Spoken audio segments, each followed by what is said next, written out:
Week 7 NFL prediction video. So as always, I will leave the timestamps of each game in the description. If you want to go to a specific game, it'll be there for you. Of course, we'll go over Week 6 first and see how I did last week, and then we'll get into Week 7. So let's get into it. Alright, so we start with Week 6 here. I went 9-5 last week, which I think was about what I did last week. I think last week was 9-6 maybe, or something like that, but now my season record is 57-34-1, so I guess it's improving a little bit each week, which is good. So the Giants at Patriots was a game I expected the Patriots to have complete control of.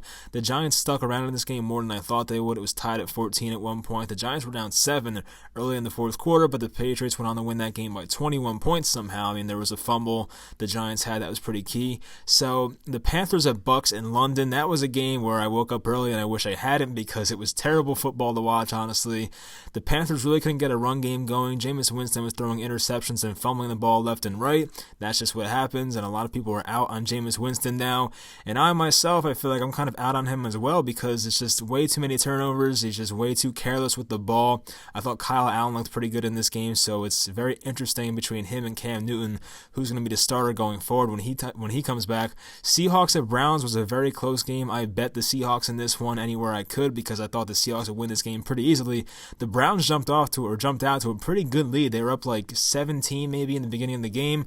Of course, the Seahawks came storming back, and Russell Wilson looked great. The play calling at the end for the Browns was questionable as usual, and obviously did not go so well. I think Nick Chubb had a fumble, Baker Mayfield a couple of interceptions in this one, so just an unfortunate loss for the Browns. This one I got wrong. Texans at Chiefs. So I figured at home the Chiefs would win this game, and they came off a loss the week before, so I figured they'd bounce back.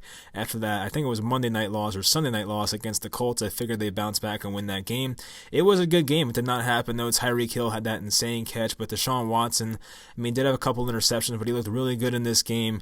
Carlos Hyde looked good in this game. Both running backs, Duke Johnson as well, looked good in this game. Will Fuller dropped like 3 touchdowns, so they could have won by more, but the Texans did take that win. The Bengals at Ravens. It seems like the Ravens just beat up on bad teams all the time. That's just the way it is, and the Bengals right now are about as bad as it gets. I feel bad for them, but they did lose by 7 or 6, I believe. They had kind of a garbage touchdown at the end for Andy Dalton, so the score didn't look too bad, but it really wasn't a close game throughout. The Saints at Jaguars. So this was a game that was pretty boring, a 13-6 game, lots of defense being played. There was a screen pass to Latavius Murray for a touchdown that was called back due to holding, so a very slow offensive game, but I guess the Saints played a little better on defense, and they got the win there. And Alvin Kamara does not look himself, honestly. He does have the ankle injury. You could tell from watching that game he does not look right, so I don't know what I don't know if the injury will impact him that much this week, but we will see. The Redskins at Dolphins was actually kind of a fun game, so it came down to the wire, as we know. 14-13 with like no time left or something like that, maybe 6 seconds left. Ryan Fitzpatrick came in, threw a touchdown to Devontae Parker at the end. They went for 2 to win the game, which I kind of agree with. You're 0-5 at that point, you might as well do it. They threw a quick screen to Kenyon Drake, and of course the ball gets dropped, and now the Dolphins remain winless, and the Redskins get their first win. So good for them. Eagles at Vikings. This was tough to watch. I was actually at a friend's house who's an Eagles fan. Tough game to watch for the Eagles on defense. So I saw a lot of this game, a lot of breakdowns and coverage on for the secondary. Stephon Diggs had some huge catches in this one. They missed him on another long catch that should have been another touchdown. So the Eagles secondary, as I say every week, it's not good. And I thought they would be one of the teams to trade for Jalen Ramsey. Did not happen, as we know. And right now, I don't know what the Eagles are doing right now with their secondary, but their run defense remains very good. Dalvin Cook did not get much going on the ground in that game. The Falcons at Cardinals. So I picked the Falcons one last time this year. I feel like I'm completely out on them now. I should have went with the Cardinals. The Cardinals came off a win the week before. They barely beat Cincinnati, and I was like, well, Atlanta's not as bad as Cincinnati, so maybe they win that game.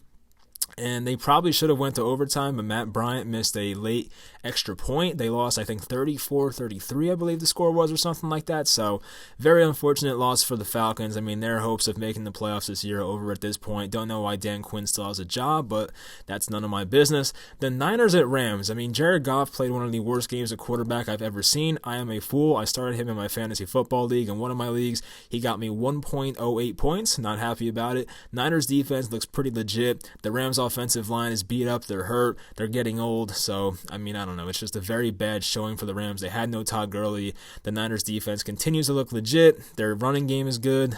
Jimmy Garoppolo is making the throws he needs to make.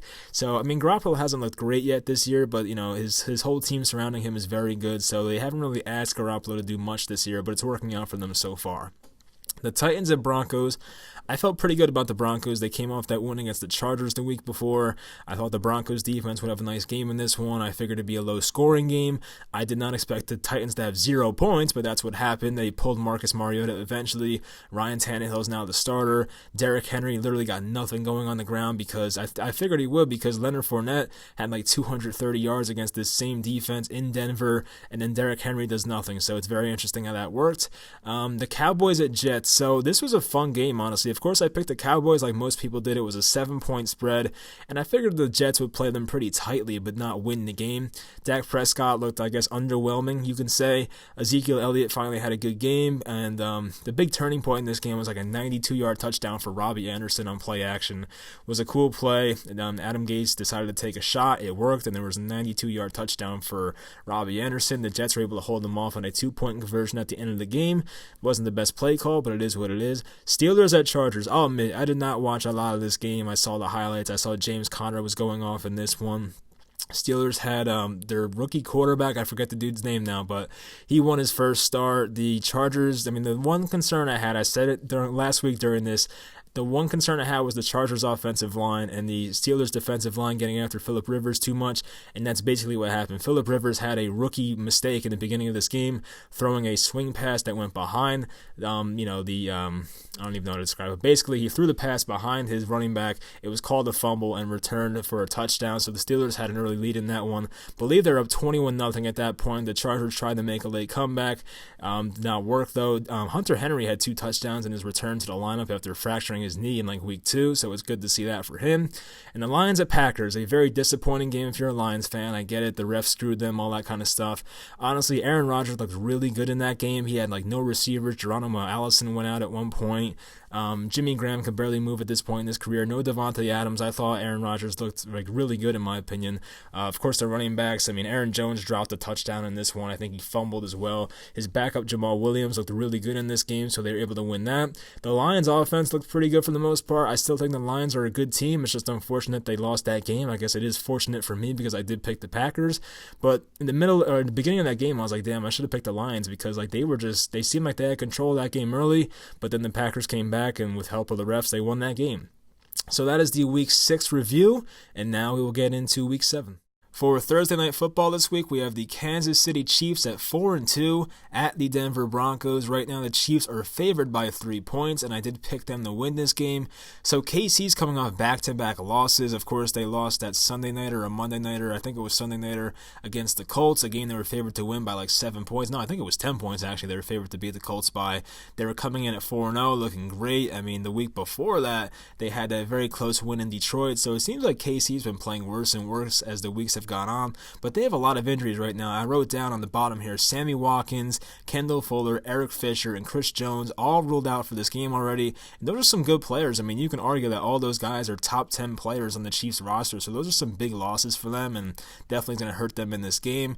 Back-to-back wins for Denver. Obviously, I talked about before the Chargers game, they beat them.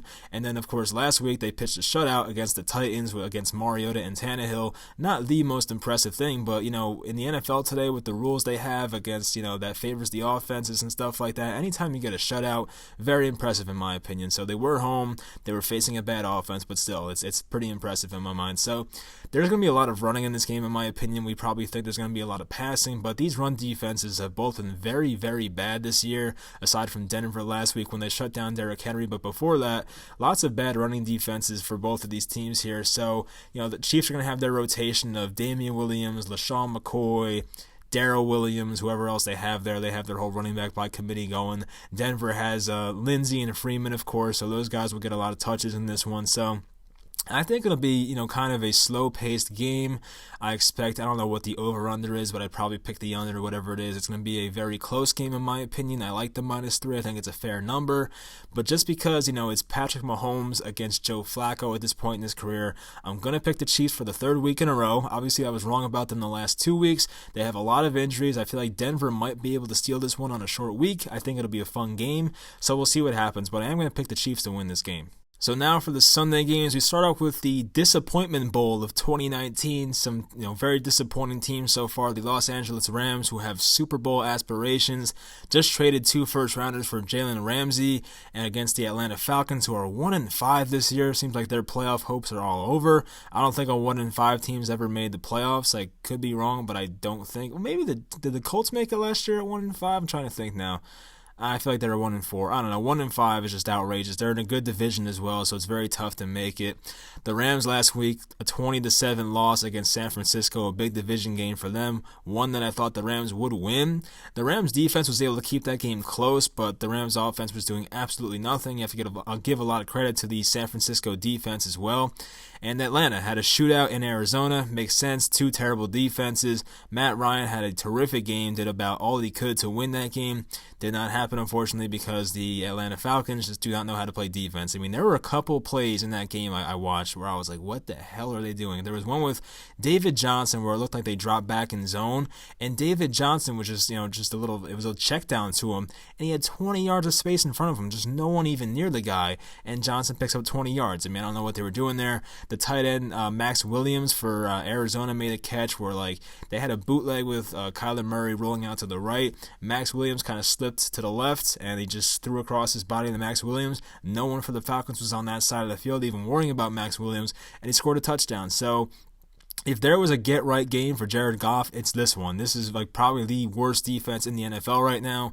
Could be Atlanta, could be Miami, maybe Washington, I don't know. But this Atlanta defense is about as bad as it gets right now. Aqib Talib is on IR for the Rams, so that hurts. I mean, I don't even know if he was playing well this year, honestly, but he was a starting corner for them. They did trade for Jalen Ramsey. I feel like he's going to play in this game because this trade was made on a Monday or Tuesday. I feel like that's enough time to I guess learn a little bit of the playbook and play some defense and try to lock down Julio Jones. So that hurts for the Atlanta Falcons, obviously.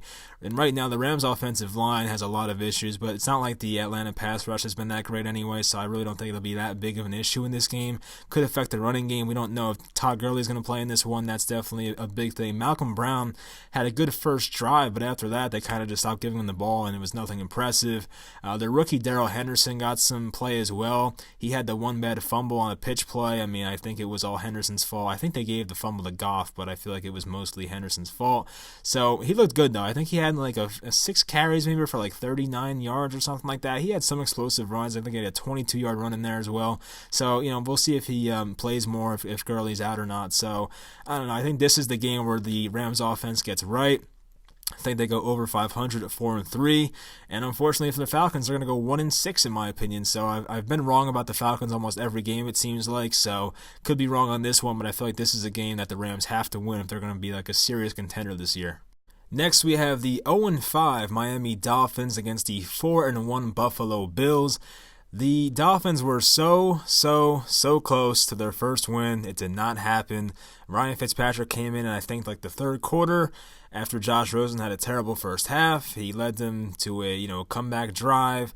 Devontae Parker I want to say game time, but a touchdown that put them down 1. Decide to go for 2. They don't get it, so very tough loss for them. Buffalo, coming off a bye, they had a very nice first 5 games. Their only loss was a 16-10 loss, I believe, to the New England Patriots. They showed they can compete with them, so they're probably hyped up about that. The Bills are a favorite by 17 points in this one, which is a ton for a Bills offense that isn't that great. They don't put up that many big point totals. So I feel like if I was going to bet this game, I kind of want to take the Dolphins, which is a very, very tough thing to say. But we do know Fitzpatrick used to play for Buffalo. He's used to the area. They probably love him there. So I don't think it'll be as hostile as, it's just any other quarterback. I feel like Fitzpatrick's used to it and that crowd and that stadium especially. So kind of weird because, last week at this point, I think, what's his name, Brian Flores, the Miami coach, came out and said, Josh Rosen is my guy for the rest of the season, and then a week later, they're going with Ryan Fitzpatrick. So I don't know what's going on there. You guys know I love Josh Rosen if you know me, so I feel very bad for the guy, but it is what it is.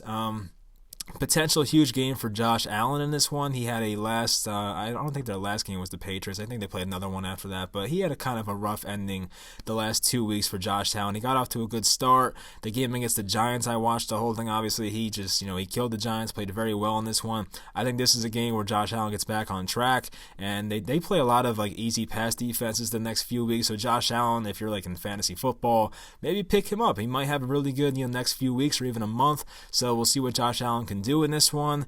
And as I said before, it's a letdown for Miami. They could have won the last week's game. If you can't beat Washington at home, who are you going to beat? I mean, maybe they had a chance when the Jets had Luke Falk as their quarterback, but now Sam Darnold's back and they're not an easy opponent anymore. So I don't know if Miami's going to win a game this year. I feel like last week was their best chance, but unfortunately that's not going to happen. So the Bills will win this game pretty easily. Don't know what the score will be. I feel like they won't win by more than 17. I feel like maybe they win by 13 or 14 points, maybe 10 to 14 points, somewhere in there. But 17 is a lot of points for the Bills. I don't know. I probably would pick the Dolphins if I was betting, but to outright win this game, I'm obviously going to go with Buffalo. Next game is the 2-4 Jacksonville Jaguars at the Cincinnati Bengals, who are 0-6 on the year. I think that's the worst record in the NFL because I think Miami had a bye already. Who else is winless in the NFL? Might be just them at this point and Miami. So right now, Cincinnati technically has the worst record in the NFL. For some reason, the Jacksonville Jaguars are only favored by 3.5 points, and if I were to bet this game, and I'm going to make a mental note of it right now, I'm going to bet the Jaguars in this one. I feel like they win this one by at least a touchdown in my mind. Cincinnati's defense is so beat up right now. Their offensive line's been beat up the whole year. They're down to their fourth-string cornerback. I think their best three corners are out right now for this game, so that's not good. Gardner Minshew's going to have a get-right game in this one. D.D. Westbrook, DJ Chark, those kind of guys are going to have a nice game probably. Obviously, Leonard Fournette's going to go off in this game because I think Cincinnati's been the worst team against the run this year. So I just don't know how Cincinnati stays in this game. They're going to have to do a lot offensively with Andy Dalton and that beat-up offensive line. Don't think A.J. Green's coming back this week. I mean, they have Auden Tate, who's been a nice surprise for them, a big wide receiver. I was going to say Brandon Lloyd. What the hell's the other dude's name? Tyler Boyd, not Brandon Lloyd. Tyler Boyd has had a pretty nice season overall, some up and down games, but I just don't know how Cincinnati stays in this game. Joe Mixon's been disappointing. So, I mean, look, Cincinnati's defense, very beat up. Offensive line, very beat up. Jacksonville coming off a down week where they only scored 6 points. Minshew had a couple interceptions, maybe 3. I forget the exact number. This team just traded Ramsey. I feel like they might have some better vibes because, when you're on a team with a guy with Jalen Ramsey who clearly does not want to be there, I understand he hasn't played the last few weeks, but the guy didn't want to be there. He's around the team. I feel like getting rid of him is going to bring some better vibes and a better atmosphere for this Jacksonville team. I think it's all coming together. I think they win this game by a lot of points. I could be wrong. I mean, it's not really smart to just say Jacksonville's going to kill a team because they are 2-4. They have their flaws themselves, but I think offensively they'll have a get-right game. Obviously, their defense is pretty good still, so, I mean, it's better with Ramsey, but still pretty good without him. So I'm going to go with Jacksonville to win this game, and I think they win this game by more than the 3.5 point spread. This next game should be a good one. The 4-2 Minnesota Vikings against the 2-1 Detroit Lions. They're in the same division. It's a big game for Detroit. Right now, the Vikings are favored by 1 point. That could change, obviously. Minnesota coming off a very easy win against the Philadelphia Eagles at home, 38-20. Right now, the Eagles have no secondary, and it's been that way the whole year. Stephon Diggs, Kirk Cousins have big games in this one. Detroit coming off that very tough loss against Green Bay and the refs, so we'll see how they respond from that. The home field advantage, I feel like, is a big thing in this game. Detroit seems to play better at home. Minnesota seems to play worse on the road. Last time Minnesota was on the road, they did beat the Giants pretty easily, but that is the Giants. They're not the best team. But in other games on the road, they had some trouble. Obviously, not even this year, but last year as well with Kirk Cousins as their quarterback. So, Minnesota has scored 66 points in their last 2 games. Obviously, against the Bears 3 weeks ago, the receivers, Adam Thielen specifically, came out out and said, like, we need to convert on these deep balls and kind of called out his quarterback. But since then, they've been scoring a lot of points against the Giants and the Eagles. But once again, not the best pass defenses, and obviously Detroit's defense is a lot better. So we'll see what happens there. I do think Matt Stafford's a little better than Kirk Cousins. I mean, I don't even want to say a little bit better. I've always been a Matt Stafford fan. I think he was bad last year because of his back fracture, but now he looks healthy. He's playing good football. I think he's better than Kirk Cousins by a pretty decent amount. So this will be a close game. It will be fun. I don't think anyone blows each other out here. I think this will be a fun division game. Huge game for Detroit. They kind of have to win this one, I feel like, to have any hope at the division. It's a tough division right now. The Packers are at 5-1 in first place, so they need to win this one to stay in contention. Obviously, losing Monday night's game sucked a lot, but it is what it is. So I'm going to go with Detroit. I think it'll be a fun game. We'll see what happens. I'll be tuned into this. Probably not going to bet it because it could go either way, honestly. I could see the Vikings winning this one as well. But for the purposes of this, I'm going to pick the Lions to win this game. Next, we have the Arizona Cardinals at 2-3-1 against my New York Giants, who are 2-4, coming off back-to-back losses. Right now, the Giants are favored by 3 points. Arizona coming off that very thrilling victory against Atlanta, who we know has a terrible defense. I've said it many times by now. The Giants had a game at New England. The final score did not look good. I'm sure most people watched that game. The Giants kept it close, especially in the first half. Even the first 3 quarters, it was a close game, but New England eventually blew them out. So the Giants do have extended rest. They played on Thursday, so they do have the 10 days to rest. I was very intrigued by this game the second the schedule came out because we got to see the 2 top quarterbacks from this class based off where they were picked play against each other. The only thing was, would they stay healthy? And yes, they did. So Daniel Jones is now the starter for New York, obviously, and Kyler Murray continues to stay healthy and playing better football, honestly, for the Arizona Cardinals. So the thing is, Christian Kirk could return for Arizona. It seemed like he was definitely, but Cliff Kingsbury is playing this very safely and says he's not bringing Kirk back until he's exactly 100%, so it's still up in the air. Patrick Peterson, their corner, does return from his suspension, so that's big.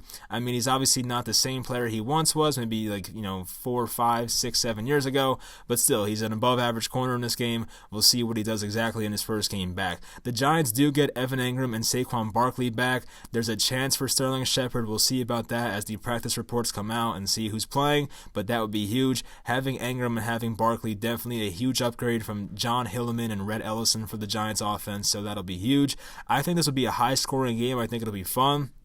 I think the Giants win this one by a little bit. I think it'd be like a 31-27 type of game, maybe like a 27-24.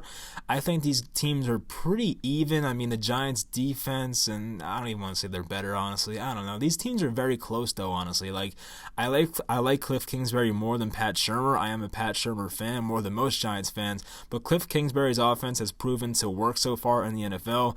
The only problem has been the red zone efficiency, obviously, for Arizona. They're not the most efficient red zone team, but that's improving as well. So we'll see what happens there. Maybe this is a get-right game for their, red zone deficiencies, and maybe they get it right this game. So we'll see. The Giants' defense obviously is not great. I'm fearing Larry Fitzgerald against the Giants slot corner Grant Haley. That's going to be a mismatch in my opinion. So I don't know. I think the Giants do put up enough points though to compete in this one, and I do have them winning a close game, but it could go either way. But since I'm a Giants fan, I'm going to pick New York to win this game. Next should be another good game, an in-division game. 4-2 Houston Texans against the 3-2 Indianapolis Colts. The Colts coming off a bye. Houston coming off that win at Kansas City, 31-24, a big win for them.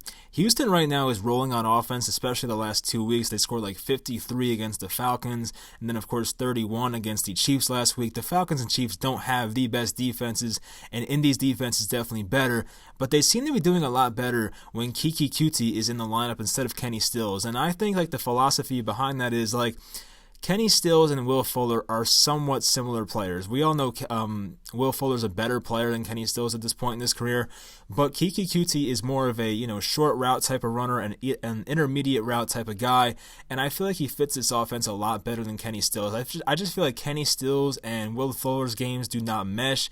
I don't know if any Texans fans agree with me. I don't even know if a Texans fan is going to watch this video, but if you agree with me, let me know, because I feel like that's the way this offense has been rolling lately. I feel like that helps them a lot, especially Duke Johnson Johnson on the short routes because we know the Texans' offensive line, although it's looked better, is not perfect, and they need some short routes, and having long developing routes down the field is not always a good thing. So Will Fuller did drop 3 touchdowns last week. It was very frustrating as a guy who owns him on a couple fantasy teams to see him drop 3 touchdowns. That was frustrating, so hopefully he has a better game this week. I like the Carlos Hyde and Duke Johnson duo. I didn't think much about Carlos Hyde when they signed him. I figured it would be Duke Johnson in the featured back role, but Carlos Hyde had like 26 carries last week. I think he had a fumble in the beginning of the game as well, but they stuck with him. He had a nice game overall. I believe he scored maybe 1 or 2 touchdowns in this game, so that duo is working. I feel like it's another thing where you have a powerful back. Carlos Hyde can catch a little bit, but Duke Johnson's a much better receiving back, so those guys play well off each other. I think it's a great duo they got going there. Indy's getting healthier. I mean, Malik Hooker still did not practice this Wednesday today, so I don't know if he's out still, but Darius Leonard looks like he'll be back. T.Y. Hilton looks like he'll be back. So Indy was struggling with injuries right before their bye, so they might be healthier for this game, which definitely helps.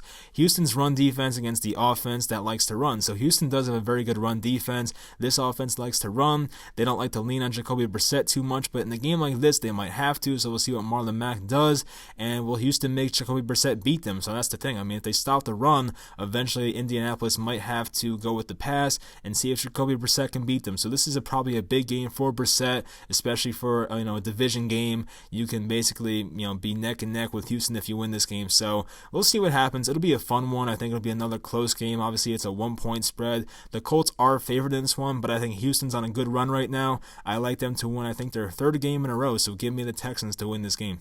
Next, we have the 3-2 Oakland Raiders against the 5-1 Green Bay Packers. The Packers are favored by 5.5 points in this one. We know the Packers had a pretty lucky win on Monday Night Football, one that was helped by the refs and all that kind of stuff. But honestly, the good news is that Aaron Rodgers looked really, really good in this game. I mentioned it before. He was playing with receivers I'd never heard of. Some guy named Lazard was catching touchdowns from him, and Geronimo Allison was knocked out of this game. I think Valdez-Scantling was hurt for a little bit as well, but I think he came back. As I said, Jimmy Graham's a shell of his former self. I say that all the time, but it's true. It's unfortunate. But he really didn't have many options to throw to, but Aaron Rodgers still got it done. Jamal Williams, backup running back. I praised Aaron Jones so much last week, and of course he drops a touchdown and fumbles, and that's just what happens. So I take some blame for that. But Jamal Williams' backup played very well in that game, so they have a nice 1-2 punch going at running back right now. So can Oakland's defense, their run defense, stop Jones and Williams? I feel like that's a big thing. But before I even get into that, I need to give Oakland some credit because they had back-to-back nice wins. They beat the Indianapolis Colts when the Colts were home. They were favored by a lot in that game. The Colts lost that game, which is surprising. And then they went to London to beat the Bears, which I did not expect as well. So I'm always picking against Oakland. I'm picking against them here, obviously. I don't think they go to Green Bay and win. They might keep it close, but I don't know. I'm just not really sold on Oakland. But they are 3-2 right now, so who knows what's going to happen with them. I'm not a Derek Carr fan, so it is what it is. I don't know if Devontae or Geronimo Allison are going to play in this game. Obviously, Devontae has the turf toe. I believe Allison has a concussion, so you don't know what's going to happen with them. It's short rest versus 2 weeks off. So Oakland has 2 weeks off because they had the bye. They played in London 2 weeks ago, so now they get to play in Green Bay 2 weeks later, and Green Bay only has 6 days of rest. So definitely favors Oakland in that regard, but Green Bay is home. If Oakland was home for this game, I might have picked them. I feel like I still want to win Green Bay, but I definitely would have thought about it more. But with Green Bay being at home and they're playing well, I'm going to go with Green Bay. So Oakland right now has the 22nd ranked pass defense, but if Aaron Rodgers has no weapons, I don't know if it's really going to mean much, but right now, I feel like Aaron Rodgers with any receivers can do a good amount against this defense, and as I mentioned, he looked great on Monday Night Football, so hopefully Rodgers keeps that going. Hopefully the running back duos for the Packers keep it going. I don't know if Tyrell Williams, the receiver, the number 1 receiver for Oakland, is going to play in this game. He's still out with a foot injury. He missed that game in London, but he's still yet to practice, I believe. I actually just saw they signed Darren Waller to an extension through 2023, I believe, so the breakout tight end got his extension. Good for him. I believe, based off Hard Knocks, he had like a rough life before the NFL started and some drug issues, so it's really good to see that happening for him. Glad he got his extension. He's playing well right now. But I am going to go with the Packers in this game. Maybe I'm wrong about Oakland again, I don't know, but I feel like the logical thing to do is to pick the Packers at home, so that's what I'm going with. I believe this is the last of the 1 o'clock games. We have the 5-0 Niners at the 1-5 Washington Redskins. So, hey, maybe the Washington Redskins coming on their high horse, beating the mighty Miami Dolphins by 1 point. Who knows? But obviously, I'm going to pick the San Francisco 49ers to win this game. They're favored by 9.5 points. I like that line. I feel like the Niners are going to beat them by 10 or more. I really don't know how Washington scores in this game. I think Adrian Peterson's banged up. Chris Thompson's banged up. Outside of Terry McLaurin, I don't know who you have to worry about on this offense, so as long as they shut him down, they'll be fine. The one place I feel like you can attack San Francisco is maybe their secondary. I've loved their defensive line. Even the beginning of the season before this 5-0 run started, I've always praised their defensive line, so that's the thing I love about them. So maybe McLaurin has a couple big plays in this one, but outside of that, I really don't know how they score. I think San Francisco, as long as they're running the ball well and Jimmy Garoppolo makes enough, throws, they'll be fine and win this game by a lot of points. So San Francisco had that win against the Rams, a nice win for them. Defense played terrific. Jared Goff was horrible in that game, and of course, Washington beat Miami by 1 point, going for the 2-point conversion. So San Fran has allowed 12.8 points per game on defense. I feel like they'll allow below that. I think they'll allow probably 10 points at most in this game. I mean, that's like a lot to say, obviously, but I just don't know how Washington scores, honestly, so I'm going to go with that. Washington's defense might be able to hold off San Francisco's offense for a little bit. They might have like a bend, don't break kind of thing going on where like they play well for like 3 quarters, but eventually their defense will give in. I think, Washington's defense is better than their offense, so they might be able to hold the running game and Jimmy Garoppolo for a little bit, but I think eventually after their offense does nothing for a long time, the defense will be on the field too much, they'll get tired of it, and then eventually the Niners will have a big, few possessions in a row and win this game by a lot of points. So obviously I'm going to go with the Niners, and I don't think it'll be very close, honestly, so I'll take San Francisco. So on to the 4 o'clock games now. We have the 2-4 Los Angeles Chargers at the also 2-4 Tennessee Titans. Right now, the Titans are favored by 2 points. That says a lot about the Chargers and the situation they're in. Of course, they lost to Pittsburgh on Monday night. Tennessee had that shutout loss against the Denver Broncos at Denver. So I think the only reason I'm picking the Titans to win this game, if it was still Mariota, I'd probably go with the Chargers, but I feel like Ryan Tannehill might offer some new life to this offense or something like that. I don't know. I feel like they might be a bit rejuvenated in a way. I think A.J. Brown against whoever the second corner on the Chargers is might go off in this game. Of course, they have Casey Hayward. I think Desmond King plays slot corner, so I think A.J. Brown might have a big game in this one. Whoever the third cornerback on this Chargers team is, I don't even know. They probably have injuries in the secondary anyway. Melvin Ingram might be out in this game. Their offensive line is decimated still, and the Titans still have a good defense. I mean, you look at the defensive rankings this year, they're still pretty much like in the top half of the league in most categories. Their defense isn't that bad. The Chargers are allowing 120.5 rushing yards per game. Maybe this is a game where Derrick Henry finally gets it right. He had a very rough game in Denver. So, as I said, I think this is a big A.J. Brown game. He's had some big yards after catch plays this year, so I think this is one where we could do it as well. And right now, the Titans are only allowing 217.3 passing yards per game, one of the better clips in the league. So it might be a rough game for Phillip Rivers. So I think Ryan Tannehill and the new life he brings to this offense and the Titans defense playing really well and them being at home, I just feel like the Titans might win this game. It's an ugly game. I really don't want to watch it. It probably won't be on Red Zone too many times, so I'll probably just have to go back and watch it. But I don't know. It's going to be an ugly game, and I'm going to pick the Titans. I don't feel good about it, but I'm going to go with the Titans to win this game. Next is the Baltimore Ravens at 4-2 against the 5-1 Seattle Seahawks, a 425 game.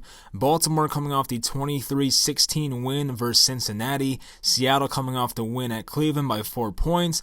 So honestly, I think the thing with Baltimore is they just beat up on the really bad teams. I'll go back to their schedule real quick to see what happened exactly. So, of course, they killed the Dolphins. Everyone does that. They only won by 6 points against the Cardinals at home. They lost to the Chiefs. They kept up with them, but we know the Chiefs' defense isn't that great. They lost by 15, 40-25 to the Browns. They beat the Steelers by 3 with Mason Rudolph at quarterback. I think they knocked them out of the game anyway, that game. So then they beat the Bengals by 6 points. So they haven't been that impressive this year, honestly. And I'm definitely more impressed with the Seattle Seahawks and what they've done. The Seahawks aren't perfect on defense. Both these teams have their defensive flaws, as I said here on the bottom. These aren't the same defenses we saw 5 years ago from each of these teams. They have their flaws. But offensively, I like Seattle a bit more. They seem a bit more organized, and they just have a better run-to-pass ratio, that kind of stuff. Cincinnati allowed Lamar Jackson to run for 140-something yards. I don't see Seattle doing that. I mean, Cincinnati's defense is so beat up and so bad, but Baltimore has yet to have a very impressive win this year in my mind. And look, I've liked Baltimore. I liked them coming into the season. I had them winning the AFC North coming into the year, so I don't want to look like a Ravens hater. I was a believer in Lamar Jackson this year, and he's definitely done about what I expected him to do. And, I was against Russell Wilson in this whole offense. I feel like they run the ball too much, but so far it's worked. I can't complain about them too much anymore. They're 5-1. They know what they're doing. Russell Wilson's crazy efficient and gets the job done. He's right now the current MVP in this league in my mind. Him or Deshaun Watson, even Christian McCaffrey maybe, are up there in the MVP discussion. So, I don't know. I feel like this Ravens team right now is a bit overhyped because of the way they're winning these games. They've had an easy schedule. I'm sure their schedule gets harder as the year goes on. So I don't know. I'm going to take the Seahawks to win this game. If Baltimore wins this game, it says a lot about them. I think that's a big win for them. But right now, I'm just not buying in. I think they're beating too many easy teams by a lot of points. It makes their wins look good, but I'm going to go with the Seattle Seahawks to win this game. So next is the 5-1 New Orleans Saints at the 3-2 Chicago Bears.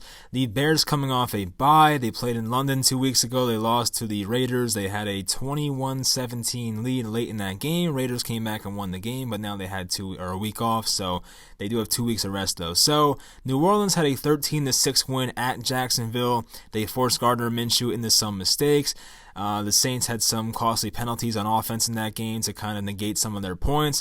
Right now, the Bears are favored by 3 points, and I like that. I don't know. I feel like right now, this is not a great spot for the New Orleans Saints. I mean, Teddy Bridgewater in this game, not Drew Brees, obviously. So, Alvin Kamara is not 100%. You can see by watching him in that last game. They used Latavius Murray more than they have the previous games this year. So it seems like Alvin Kamara is battling through an ankle injury right now. He does not look himself, so that's definitely going to factor into their offense.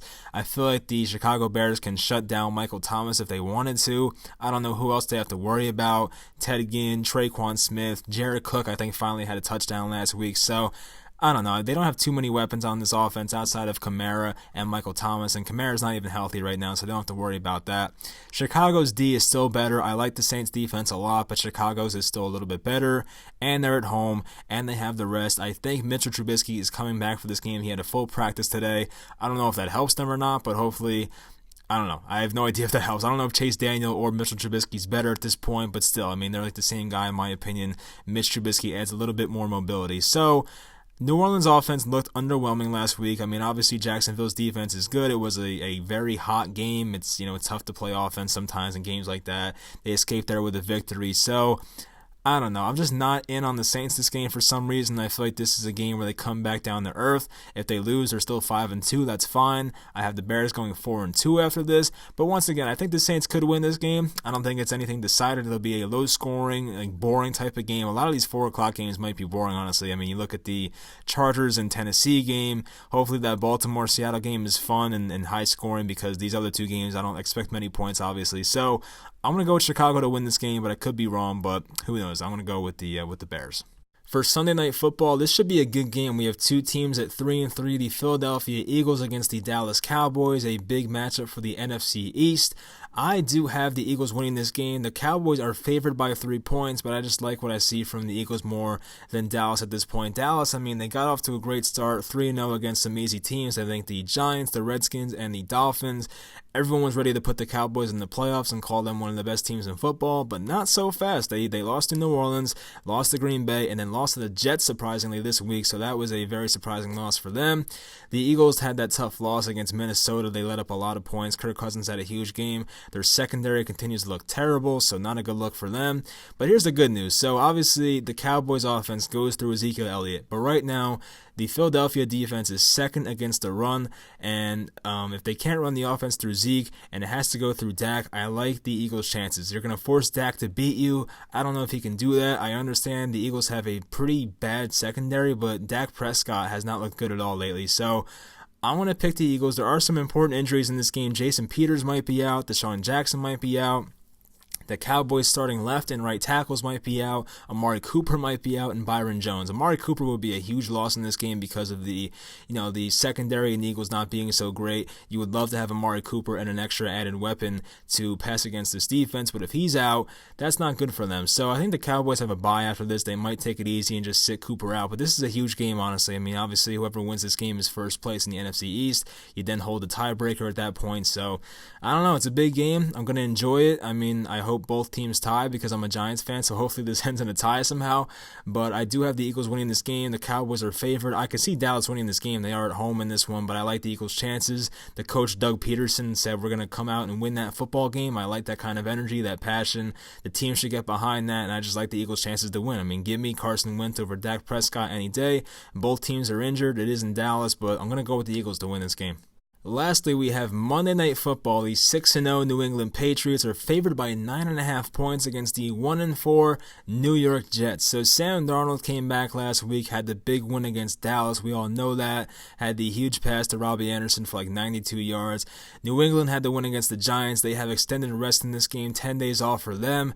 But look, with Sam Darnold, this team is so much different. Luke Falk is obviously not an NFL quarterback, and there was a lot of hate being passed around with Adam Gase and all that kind of stuff, and I feel like that's unfair. I mean, I feel like Jets fans are too hard on the guy. I mean, no one's going to win with Luke Falk, but give Sam Darnold and Adam Gase a chance, and this offense will look a lot better. So the thing that I have about this game, like the thing that's a question for me is how good is this Pats offense? I'm not too sold. There have been many moments this year where Tom Brady looks his age and does not look so sharp, but honestly, the Patriots defense is so good that it's like disguising some of that. So I don't know what the Jets do offensively in this game. The Patriots have still allowed one passing touchdown in the first 6 games of the year, which is insane.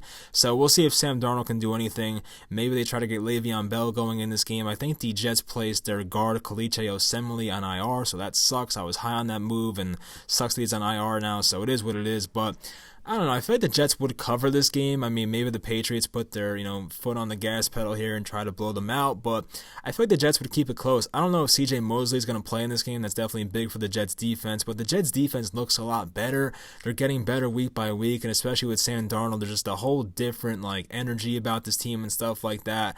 In the beginning of the season, I mean, I had my 4 breakout teams for the year.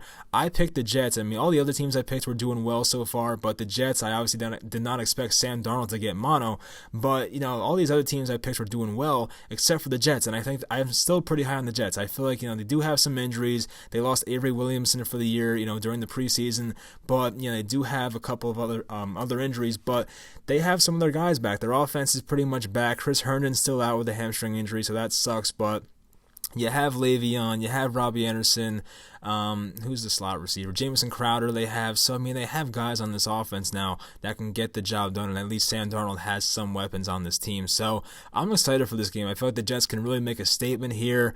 Obviously, there's 5 games out of first place, so that's not really doable at this point, and the Patriots have had a very easy schedule up to this point. Their hardest game so far has been against the Bills at Buffalo. They only won that game by 6 points. Every other game's been very easy for them, so this might be one of the tougher tasks for the New England team. We'll see how Darnold does. It's a big task for him, and I'm excited to watch this game. So I'm going to pick the Patriots to win, but there is a crazy scenario where the Jets might win this game, so who knows? I mean, I don't expect the Patriots to blow them out by 21 points. I don't see that happening. I think it'll be a respectable, close game, but I'm going to pick the Patriots to win it. Well, I forgot to do an outro there, so that's my fault, but thank you for watching. If you made it to the end, I appreciate it. Leave a comment if you enjoyed it, leave a like, all that kind of stuff. I'm doing this weekly, so I hope you enjoyed. Leave comments about some of the games you like, some upsets you might see happening this week and stuff like that. We'll talk about it in the comments, and I will talk to you guys next week.